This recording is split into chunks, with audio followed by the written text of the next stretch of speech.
وشفيعنا ومولانا محمدا عبده ورسوله. أما بعد فأعوذ بالله من الشيطان الرجيم. بسم الله الرحمن الرحيم. عليكم الصيام كما كتب على الذين من قبلكم لعلكم تتقون. صدق اللہ العظیم. میرے محترم بھائیوں اور دوستوں، آج شعبان المعظم کا آخری جمعہ ہے. احادیث کی کتابوں میں آتا ہے کہ ایک ایسا ہی جمعہ قریب آنے کا فرمایا. جمعے کے دن کسی واعظ و نصیحت کا یعنی خطبے کے علاوہ، ایک تو خطبہ جو جمعے کا ہوتا ہی ہے، تو اس میں گفتگو ہوتی ہے. تو رسول اللہ صلی اللہ علیہ وسلم نے صحابہ کو قریب فرمایا اور کہا کہ تم پر ایک عظیم الشان بابرکت اور سعادت والا مہینہ آنے والا ہے. یہ رمضان المبارک کا فرمایا اور کہا کہ یہ ایک ایسا مہینہ ہے جس کی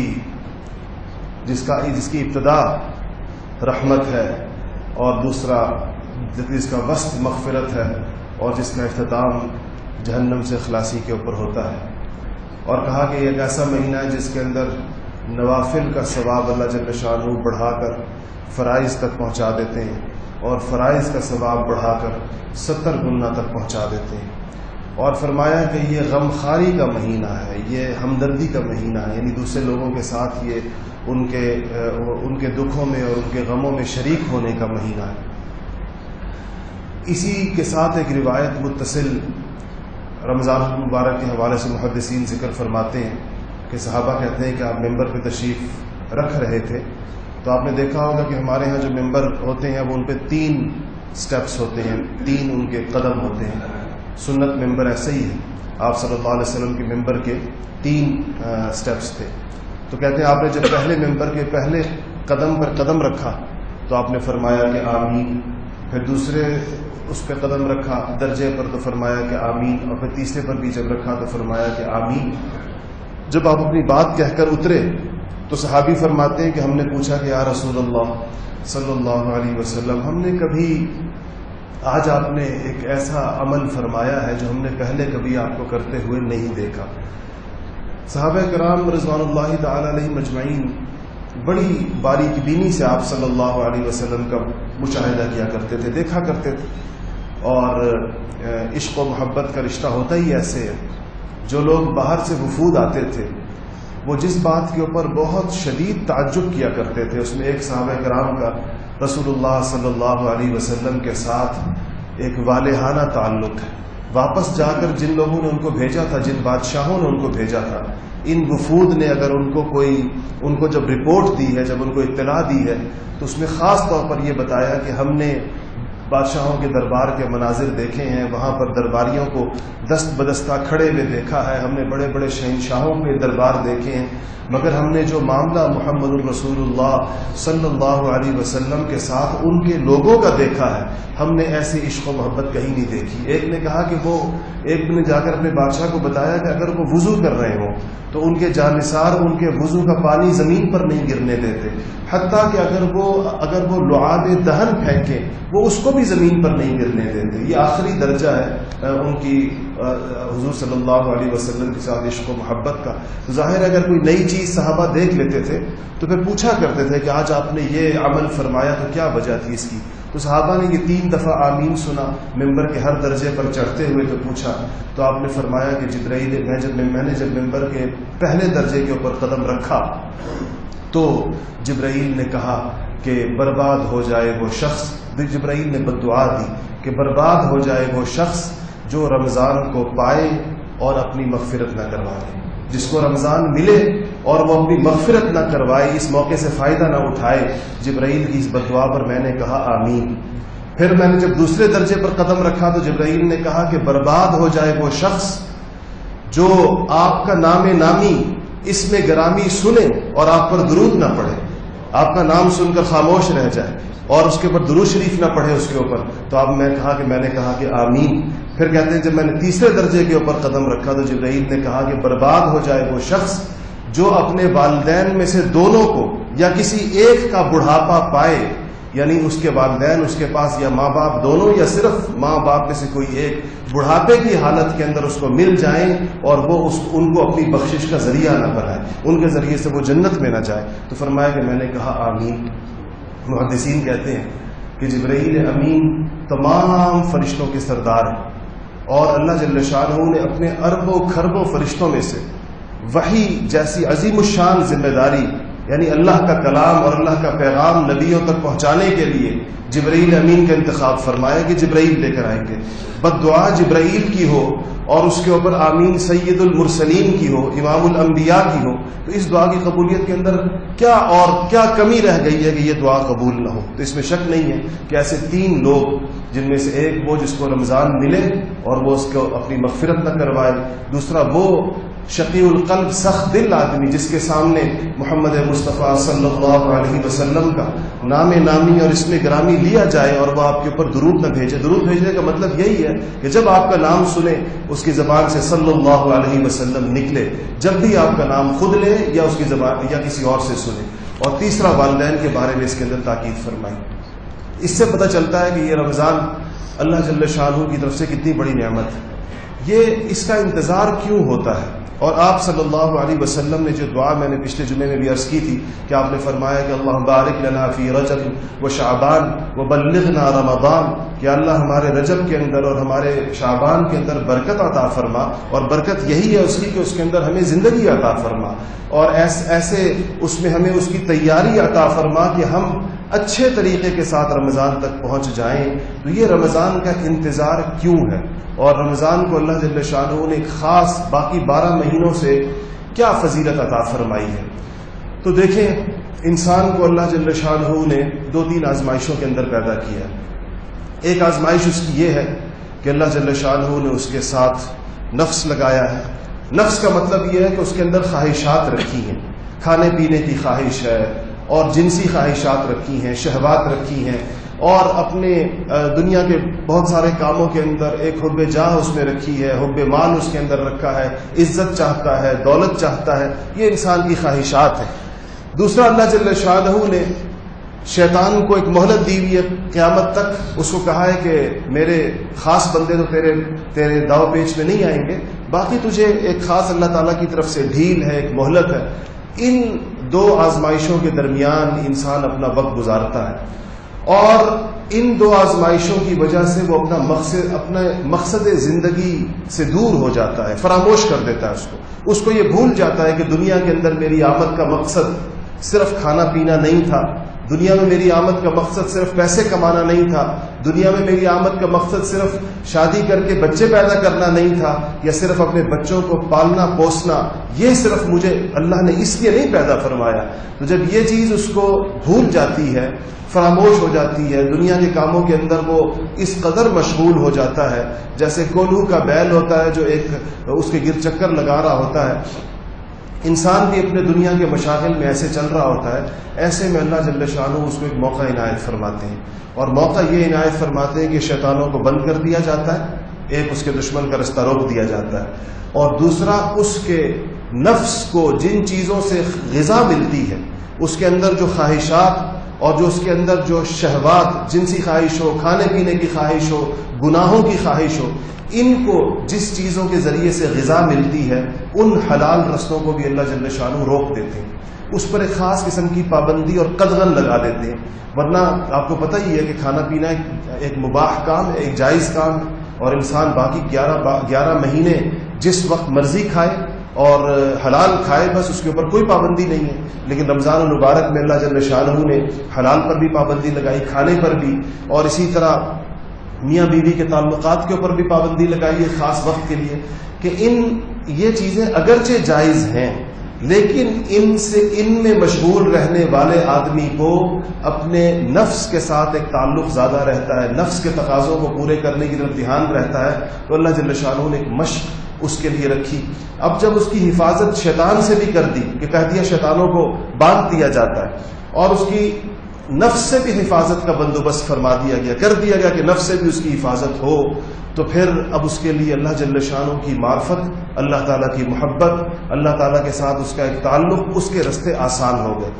الا یہ کہ انسان خود ان رستوں پر نہ چلے، اور وہ جو مہینہ اس کو ایک اللہ تعالیٰ نے مشق کرانی تھی، وہ اس مشق کے مقاصد کو نہ سمجھے، جیسے اللہ تعالیٰ ہمیں معاف فرما دے ہم لوگ جیسے کرتے ہیں۔ دیکھیں اس مہینے میں کھانے پینے میں کمی مطلوب ہے تاکہ نفس کا تعلق تھوڑا جسم کے ساتھ کمزور ہو، لیکن ہم لوگ اوقات تو بدل دیتے ہیں کہ چلے دن میں نہیں کھائیں گے روزہ رکھنے والے، لیکن ہماری شام کی افطاری اور افطاری کے بعد ہمارے پرتکلف کھانے، پھر ہماری سحری، وہ عام طور پر اگر آپ کبھی اس کا حساب لگائیں تو ہم عام دنوں سے بھی زیادہ کھاتے ہیں رمضان مبارک کے اندر، جس کا مقصد تقلیل طعام تھا کہ کھانا کم ہو جائے، وہ مزید بڑھ جاتا ہے۔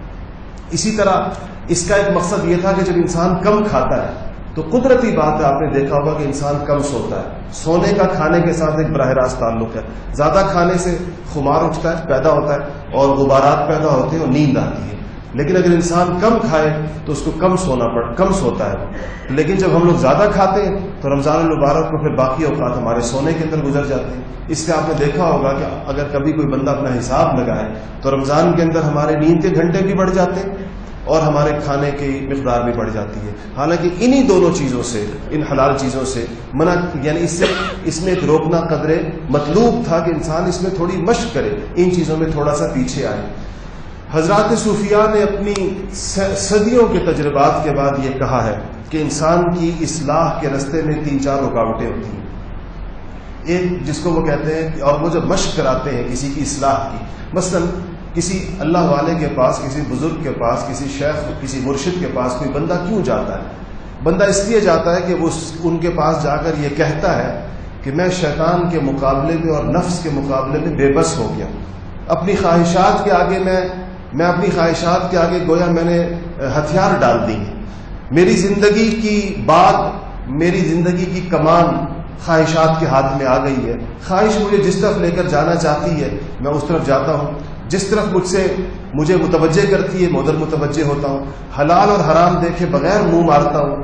تو اس پریشانی کو لے کر لوگ اپنے اس ایک جینون مسئلے کو لے کر لوگ بزرگوں کے پاس جاتے ہیں، اللہ والوں کے پاس جاتے ہیں کہ آپ کو اللہ تعالیٰ نے اس رستے سے، شیطان اور نفس کے رستے سے ہٹنے کی توفیق دی ہے اور ایک نیکی کی زندگی کی توفیق دی ہے، تو ہم بھی ایسی زندگی گزارنا چاہتے ہیں۔ تو وہ لوگ کیا کرتے ہیں؟ وہ کہتے ہیں آنے والوں کو کہ 3-4 چیزوں کی تم اپنے اوپر پابندی لگاؤ گے، اور اگر تم یہ پابندی کرو گے تو تمہاری اصلاح ہوگی، ورنہ ہمارے پاس کوئی ایسا دم یا منتر یا چھو نہیں ہے کہ ہم تمہارے اوپر دم کریں گے اور تمہاری اصلاح ہو جائے گی، یا ہم تمہارے اوپر کوئی چیز پڑھ کے پھونکیں گے تمہاری اصلاح ہو جائے گی۔ تمہاری اصلاح تمہاری اپنی ہمت سے ہوگی، تم نے خود کچھ کام کرنے ہوں گے۔ ان میں سے پہلی چیز وہ یہ کہتے ہیں قلت طعام، کھانا کم کرنا پڑے گا۔ کہتے ہیں کہ، اور اس کا امام غزالی رحمۃ اللہ علیہ نے اپنی کتابوں کے اندر، چونکہ امام غزالی بڑے طویل تجربے سے گزرے تھے اور آپ نے شاید سنا ہوگا، امام غزالی بہت بڑے عالم دین تھے اور وہ جامعہ نظامیہ بغداد کے اندر پڑھاتے تھے اور ان کی بڑی حیثیت تھی۔ یہ وہ زمانہ تھا جب علماء کی بادشاہوں کے ہاں اور خلفاء کے ہاں بڑی قدر و منزلت ہوا کرتی تھی۔ امام غزالی کی بہت بڑی حیثیت تھی، بغداد اس وقت علوم کا مرکز تھا، سارے دنیا کے باکمال لوگ بغداد کے اندر جمع ہوا کرتے تھے، تو ان کو بڑی حیثیت حاصل تھی، ایک بڑی عزت تھی، بادشاہ کے ہاں بڑا مقام اور مرتبہ تھا۔ تو ان کو اپنے اندر ایک احساس کمی کا پیدا ہوا کہ علم تو ہے اور علم میں کوئی کمی نہیں ہے، لیکن ان کو عمل کی کمی کا احساس پیدا، ان کو ایسا محسوس ہوا کہ جیسے میری کوئی عملی زندگی نہیں ہے، اور میں بھی ہوں تو عالم دین مگر دنیا داروں کی طرح کی زندگی بسر کر رہا ہوں، جس کے اندر دنیا کے مان و منال اور دنیا کی چیزوں کی اہمیت اور اس کے ساتھ بندہ مشغول ہوتا ہے۔ تو پھر وہ سب کچھ چھوڑ چھاڑ کر کچھ عرصے کے لیے نکل گئے تھے۔ بہت مشہور ان کے قصے ہیں۔ واپس آ کر انہوں نے، یہ زمانہ 12 سال تھا یا 14 سال تھا، اس زمانے سے واپس آ کر انہوں نے جو کتابیں لکھی ہیں وہ ان کی مشہور کتابیں ہیں، جو احیاء العلوم کے نام سے آپ نے نام سنا ہوگا، کیمیاء سعادت کا نام سنا ہوگا۔ انہوں نے اپنی اس جانے اور اپنی اس واپسی کی ایک وہ لکھا ہے، کیا کہنا چاہیے اس کو، ایک سوانح عمری اپنی لکھی ہے، اور اس کا نام ہے المنقذ من الضلال، کہ گمراہی سے چھوٹ جانے والا آدمی، گمراہی سے رہائی پانے والا آدمی، اپنے بارے میں لکھا۔ تو اس میں انہوں نے لکھا ہے کہ یہ جو تقلیل طعام ہے، یہ ایسے نہیں ہے کہ آپ آج طے کر کھانا کم کرنا، کہ آج میں نہیں کھاؤں گا یا کم کھاؤں گا۔ انہوں نے لکھا ہے کہ اپنی غذا میں سے روزانہ ایک لقمہ کم کیجیے اور اس ایک لقمہ کو کئی دن تک ایک ہی لقمہ کم کریں، 20 دن تک یا 30 دن تک، پھر ایک اور کم کریں، پھر ایک اور کم کریں. یعنی یہ جو غذا کم کرنے کا عمل ہے وہ کہتے ہیں یہ 1 سال پر بھی محیط ہو سکتا ہے، لمبے عرصے پر محیط ہو سکتا ہے، کیونکہ جوش اور جذبات کے اندر کیے گئے کام عام طور پر پھر وہ چلتے نہیں ہیں. دوسرا وہ کہتے ہیں تقلیل کلام، کہ گفتگو کم کریں. جن لوگوں کی اصلاح ہو رہی ہوگی وہ باتیں کم کریں گے. دنیا جہان کی باتیں کرنے سے اس کے اندر ایک تو انسان سے کبیرہ گناہ بھی سرزد ہوتے ہیں باتوں میں، کیونکہ باتوں میں غیبت ہوتی ہے، باتوں میں چغلی ہوتی ہے، باتوں میں بہتان ہوتا ہے، اور کچھ نہ ہو تو لا یعنی تو ہوتی ہے. لا یعنی کا مطلب وہ باتیں جس کا نہ دنیا میں کوئی فائدہ ہے نہ آخرت میں کوئی فائدہ ہے. دنیا کا فائدہ کیا مطلب؟ اگر آپ دکاندار ہیں اور اپنے کسٹمر سے بات کر رہے ہیں تو یہ لا یعنی نہیں کہلائے گی، کیونکہ اس کا آپ کی چیز بک جائے گی، آپ کو فائدہ ہے. آپ ایک بزنس مین ہیں، آپ ایک ملازم پیشہ آدمی ہیں، تو اپنی دفتری گفتگو کو لا یعنی نہیں کہا جاتا. لا یعنی اس گفتگو کو کہا جاتا ہے جس کا نہ دنیا میں کوئی فائدہ ہے اور نہ آخرت میں. جو ہمارے یہاں جس کو ہم گپ شپ کہتے ہیں، تو گپ شپ ظاہر بات ہے کہ لا یعنی ہوتی ہے. تو اس لیے دوسری پابندی وہ حضرات یہ لگاتے ہیں کہ بات چیت کم کریں گے، کم سے کم ضروری بات کے علاوہ کوئی بات نہیں کریں گے. مفتی اعظم پاکستان مفتی محمد شفیع صاحب رحمۃ اللہ علیہ لکھتے ہیں کہ ہمارے استاد تھے اور بہت بڑے ولی اللہ تھے، بزرگ تھے، میرے دادا جان کے بھی استاد تھے، حضرت مولانا سید اصغر حسین شاہ صاحب نام تھا ان کا. تھوڑے سے مجذوب تھے، دارالعلوم دیوبند میں استاد تھے. تو کہتے ہیں کہ ہم ان کے پاس عصر کے بعد ان کی مجلس ہوا کرتی تھی تو ہم ان کے پاس جا کے بیٹھا کرتے تھے. تو کہا کہ ایک دن حضرت شاہ جی نے فرمایا کہ ایسا کہ مفتی شفیع صاحب کہتے ہیں کہ ہمیں کہا کہ ہم لوگ جب بیٹھتے ہیں اور باتیں کرتے ہیں تو اس کے اندر بعض باتیں ایسی ہو جاتی ہیں جس کی ضرورت نہیں ہوتی، بلا وجہ بھی ہو جاتی ہیں. تو آئندہ سے ہم اپنی گفتگو جو ہے جو آپس میں کیا کریں گے وہ عربی میں کیا کریں گے. اور عربی میں کرنے کا فائدہ یہ ہے کہ نہ تمہاری عربی اتنی فلوئنٹ ہے اور نہ میری اتنی ہے، تو صرف ضروری بات چیت اس میں ہو سکے گی جس کے بغیر چارہ نہیں ہے. اور یہ جو فضول کی قصے، کہانیاں، افسانے، ادھر ادھر کی باتیں، اس سے ہماری بچت ہو جائے گی. تو کہا کہ اتنے بڑے درجے کے آدمی تھے اور ان کی مجلس میں ہم نے کبھی کوئی لا یعنی بات بھی نہیں محسوس کی تھی، مگر پھر بھی ان کو اس بات کا احساس تھا کہ ہم بہت ساری باتیں بلا وجہ اور بلا ضرورت کرتے ہیں جس سے انسان کی روحانی زندگی کو نقصان پہنچتا ہے. تو دوسری چیز کہتے ہیں وہ کہ اپنے کلام کو کم کریں، اپنی باتوں کو کم کریں، صرف ضروری بات کریں اور ناجائز اور حرام باتوں کو منہ سے بالکل نہ نکالیں، جیسے غیبت ہے، چغلی ہے.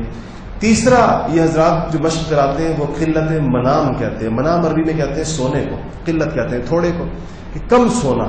جتنا زیادہ انسان سوتا ہے اتنی اس کے اوپر ایک غفلت طاری ہوتی چلی جاتی ہے. اسی لیے آپ نے دیکھا ہوگا نا سونے کو خواب غفلت بھی کہتے ہیں، یعنی غفلت کی نیند، انسان غافل ہو جاتا ہے. انبیاء علیہ الصلوۃ والسلام کے بارے میں حضور نے فرمایا صلی اللہ علیہ وسلم نے کہ ہماری آنکھیں سوتی ہیں نبیوں کی، لیکن ہمارے دل نہیں سوتے.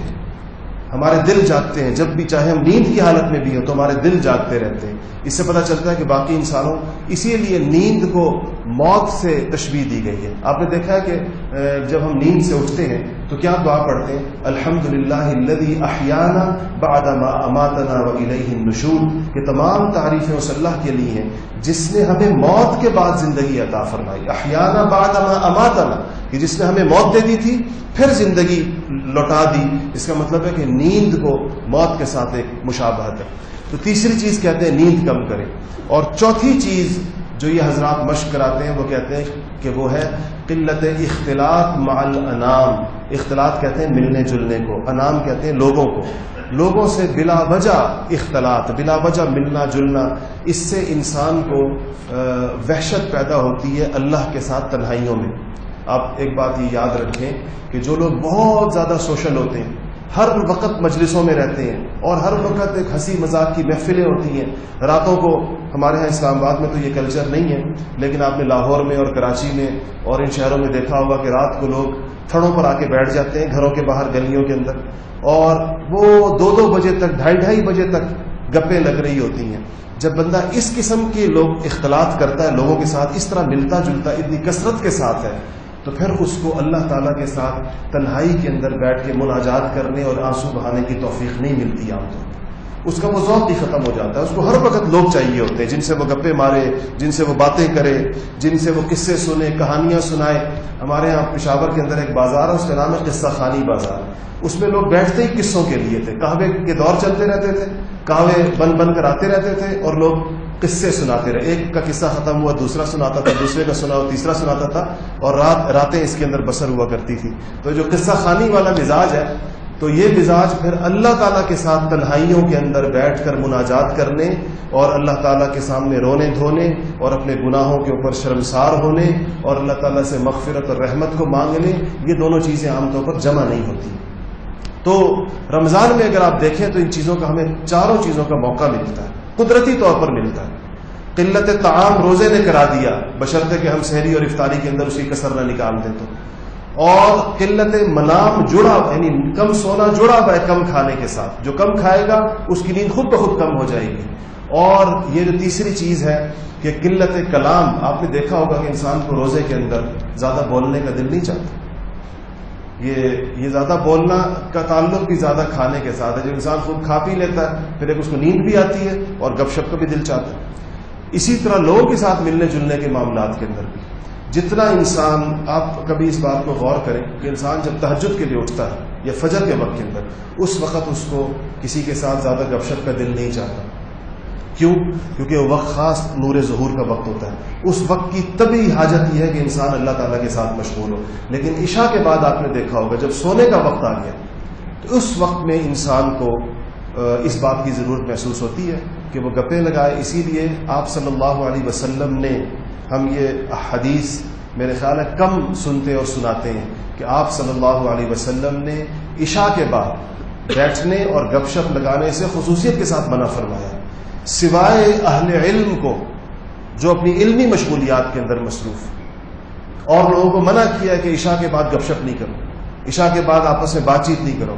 ہمارے ہاں تو عشاء کے بعد ہی ٹی وی ڈرامے لگتے ہوں گے اور عشاء کے بعد ہی سارے کے سارے کام ہوتے ہیں. تو جب اس طرح کی عشاء کے بعد اتنا لمبا عرصہ ہم اس چیز میں گزار لیتے ہیں, پھر تہجد کے لیے کیسے اٹھیں, کیسے اس کے لیے ہماری آنکھ کھل سکتی ہے؟ تو 4 مقاصد ہیں رمضان المبارک کے کم سے کم. پہلا مقصد وہ جو میں نے آپ کو آیت آپ کے سامنے تلاوت کی کہ حضور اللہ تعالیٰ نے فرمایا کہ یہ روزہ تم پر اس لیے فرض ہے لعلکم تتقون, تاکہ تم متقی ہو جاؤ. تاکہ تمہیں تقویٰ کس کو کہتے ہیں؟ تقوی کا مطلب یہ ہے کہ اپنے آپ پر وہ ضبط حاصل ہو جائے, وہ ضبط نفس حاصل ہو جائے کہ انسان اللہ جل شانہ کی اطاعت کے رستوں پر بے تکلف چل سکے اور اللہ جل شانہ کے احکام اور اوامر کی مخالفت کے رستوں پر چلنے سے اپنے نفس کو روک سکے, یعنی اپنے نفس کو ایک لگام ڈال سکے. اور نفس کے لگام کا مطلب کیا ہوتا ہے کہ نفس کے ہاتھ میں جسم کا کنٹرول ہے, آنکھیں, کان, زبان, ہاتھ, سارے اعضاء. تو ایک ایسی لگام ڈالے کہ اس کی آنکھ غلط استعمال نہ ہو, اس کے کان غلط استعمال نہ ہو, اس کی زبان غلط استعمال نہ ہو, اس کے ہاتھ غلط استعمال نہ ہو, اس کے پاؤں غلط جگہ پر چل کر نہ جائیں. ایک مقصد روزے کا یہ. اور اگر انسان رمضان شریف کو صحیح معنوں میں وصول کرے تو یہ مقصد اس کو حاصل ہوتا ہے. دوسرا مقصد رمضان المبارک کا یہ ہے کہ آپ صلی اللہ علیہ وسلم نے فرمایا کہ اس میں انسان ترقی کرتا ہے, قرب الہی کی منازل طے کرتا ہے. یعنی دیکھیں ہم جتنے لوگ یہاں بیٹھے ہوئے اس وقت اس مسجد کے اندر, ہم میں سے ہر ایک کا اللہ جل شانہ کے ساتھ ایک خصوصی تعلق ہے, ایک اپنا تعلق ہے. آپ صلی اللہ علیہ وسلم کے ساتھ بھی ہمارا ایک تعلق ہے. شیخ عبدالعزیز دباغ نے ابریز میں لکھا ہے کہ جتنے لوگ مسلمان ہیں, کلمہ پڑھتے ہیں محمد رسول اللہ صلی اللہ علیہ وسلم کا, آپ صلی اللہ علیہ وسلم کے قلب اطہر سے, آپ کے سینہ مبارک سے نور کا ایک دھاگا ہے. نور کے دھاگے کا مطلب کیا ہے کہ وہ ویزیبل بھی نہیں ہے اور اس کا کوئی مادہ بھی نہیں ہے, وہ نور کا ہے, روشنی کا ہے. نور کا ایک دھاگا ہے جو آپ کے قلب مبارک سے نکل رہا ہے اور ہر مومن کے دل کے اندر جا رہا ہے. ہر مومن کے دل کی ایک تار ہے جو آقائے دو جہاں محمد مصطفیٰ صلی اللہ علیہ وسلم کے ساتھ کہ قلب اطہر کے ساتھ, آپ کے قلب مبارک کے ساتھ بندھی ہوئی ہے. اور علامہ عبدالعزیز کہتے ہیں کہ جو بندہ مسلمان ہے وہ اسی تعلق کی وجہ سے مسلمان ہے. یہ اس کے اور آقا کے درمیان ایک رشتہ اور تعلق ہے جس کی بنیاد پر وہ مسلمان ہے. کسی دن اگر اس کی یہ تار کٹ جائے اور یہ تار اس کی ٹوٹ جائے تو یہ انسان مرتد ہو جائے گا, یہ انسان اسلام سے پھر جائے گا. لوگ اسلام سے پھرتے آپ نے دیکھے ہوں گے. لوگ قادیانی نہیں ہوتے کیا؟ یہ جو لاکھوں قادیانی آپ کے ملک میں رہتے ہیں, یہ زمانے میں مسلمان نہیں تھے کیا؟ تو لوگ ہوتے ہیں, مرتد ہوتے ہیں انسان.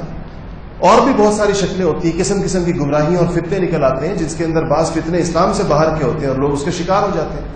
تو ہم سب کا اللہ جل شانہ کے ساتھ ایک تعلق ہے، جتنے لوگ ہم بیٹھے ہیں اور جتنے مسلمان ہیں، لیکن ہمارا لیول ایک نہیں ہے. ہم میں سے ہر فرد کا اپنا ایک لیول ہے. اور آپ یہ بات بھی ذہن کے اندر رکھیں کہ روئے زمین پر ہر دور کے اندر کوئی ایک انسان ایسا ہوتا ہے 7 ارب انسانوں کے اندر جو اللہ تعالیٰ کے سب سے زیادہ قریب ہوتا ہے، کہ وہ 7 ارب انسان جو زندہ ہیں ان میں سے اللہ تعالیٰ کو سب سے زیادہ تعلق کس انسان سے ہے، وہ کوئی ایک خوش نصیب ہوتا ہے. بعض حضرات اس بات کے لیے بڑی کوشش کرتے ہیں اور بڑے وظائف پڑھتے ہیں کہ ہمیں اس بندے کا پتہ چل جائے کہ وہ کون ہے جو اس وقت اللہ تعالیٰ کے سب سے قریب ہے. بہرحال کہنے کا مقصد یہ کہ قرب الہی، اللہ کے پاس ہونا، اللہ کے نزدیک ہونا، اس کے درجات ہیں. ہر بندے کا مختلف لیول ہے. یہ رمضان المبارک اس کے اندر ایک خاص قسم کی ترقی کا موقع دیتا ہے اگر انسان اس کو اس طرح گزارے جیسے اس کو گزارنا چاہیے. تو اس کے نتیجے کے اندر کیا ہوگا؟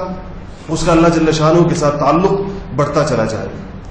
تیسرا اس کا جو ایک مقصد ہے وہ یہ ہے، آپ صلی اللہ علیہ وسلم نے بہت ساری روایات کے اندر فرمایا کہ یہ مہینہ پاکی کا مہینہ ہے، گناہوں سے پاک ہونے کا مہینہ. آپ کو پتہ ہے رمضان کا لفظ کا جو مادہ ہے اس کا مطلب ہے جلا کر خاکستر کر دینا، ایسی جلا کر راکھ کر دینا.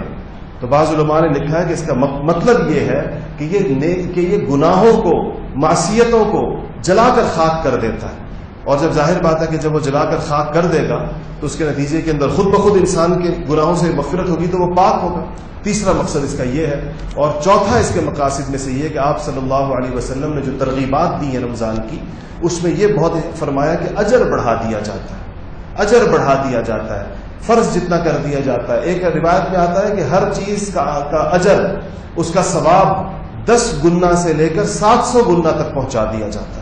جس کا جتنا اخلاص زیادہ ہوگا، جس کے اندر جتنا طریقہ زیادہ درست ہوگا، جس میں جتنی زیادہ، اس کا اتنا زیادہ اللہ جل شانہ اس کے اجر کو بڑھا دیں گے. تو یہ بہت ہی اس مقاصد کے اعتبار سے اہم ہے. دوسری بات یہ کہ روزے کی 2-3 چیزیں احکامات کے اعتبار سے بتا دوں کہ روزے کی 2-3 قسمیں ہوتی ہیں. ایک روزہ ہے جو فرض ہے اور معین. معین کا کیا مطلب کہ معلوم ہے کہ وہ کب رکھنا ہے. وہ رمضان المبارک کا روزہ کہ اس کے اندر دن معلوم ہے، 1 رمضان سے لے کر رمضان کی 29 یا 30 تک جتنے کا مہینہ ہوگا، یہ متعین طور پر معلوم ہے کہ یہ روزے فرض ہیں، سوائے بیمار کے اور مسافر کے. اس بیمار کے جس کی بیماری ناقابل برداشت ہو، اور مسافر جس کا سفر مدت مسافت ہو، اس کو اجازت ہے کہ یہ دونوں لوگ بعد میں رکھیں گے، روزے معاف نہیں ہے.